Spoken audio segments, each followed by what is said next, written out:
এবার বস্তায় চাষ করা যাবে আলু। নতুন এই পদ্ধতির উদ্ভাবন করেছেন শেরেবাংলা কৃষি বিশ্ববিদ্যালয়ের একদল গবেষক। দাবি, এভাবে চাষাবাদে কম খরচে বাড়বে আলুর ফলন আর রপ্তানিযোগ্য হয় উন্মোচিত হবে বৈদেশিক মুদ্রা অর্জনের দুয়ার।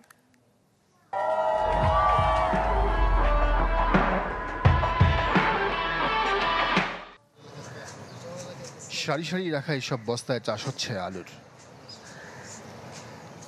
নতুন এ পদ্ধতির উদ্ভাবন করেছেন শেরেবাংলা কৃষি বিশ্ববিদ্যালয়ের একদল গবেষক। জানান, এভাবে আলু চাষে কম খরচে কম জায়গায় পাওয়া যায় অধিক ফলন।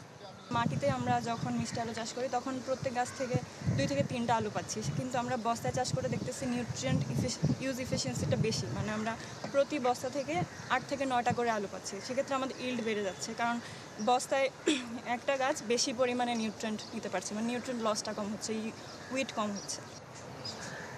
গবেষণা টিমের নেতৃত্ব দিচ্ছেন হর্টিকালচার বিভাগের শিক্ষক আফামা জামাল উদ্দিন। বলেন, বাস্তবতার নিরিখে কৃষিকে লাভজনক, আধুনিক ও টেকসই করার উদ্দেশ্যেই এমন উদ্যোগ। তুলে ধরলেন ক্যান্সার প্রতিরোধী আলুর পুষ্টিগুণ। এই মিষ্টি আলুর সবচেয়ে ভালো দিক হলো, লতা যেমন খেলে ক্যান্সার প্রতিরোধী বলেছি, মিষ্টি আলুটা খেলেও কিন্তু ক্যান্সার প্রতিরোধ করে। শুধু ক্যান্সার না, আপনার আদার যেগুলো আছে, যেমন অনেক সময় বলে যে ডায়াবেটিস থাকলে মিষ্টি আলু খাওয়া যায় না, বাট এই আলুটা কিন্তু খাওয়া যায়। ডায়াবেটিস রোগীরাও ডাক্তারের প্রেসক্রিপশন অনুযায়ী খেতে পারবে। এই গবেষকের দাবি, চাষাবাদের পদ্ধতি আর জাতের সম্প্রসারণ করা গেলে তা ব্যাপক ভূমিকা রাখবে বৈদেশিক মুদ্রা অর্জনেও। জাপানে এটা থেকে বিভিন্ন সময় কেক থেকে কুকিজ থেকে সব কিছুই বানানো হয়। সেগুলো বানানোর ফলশ্রুতিতে দেখা যাচ্ছে যে ইন্ডাস্ট্রিয়াল পারপাসে এটা বেশি ব্যবহার করে।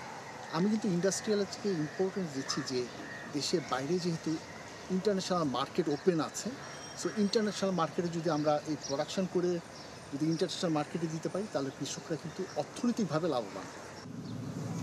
বর্তমানে দেশে বস্তায় আদা চাষ হলেও আলু চাষের প্রচলন নেই। নাজমুল হুদা সুমন, চ্যানেল 24, ঢাকা।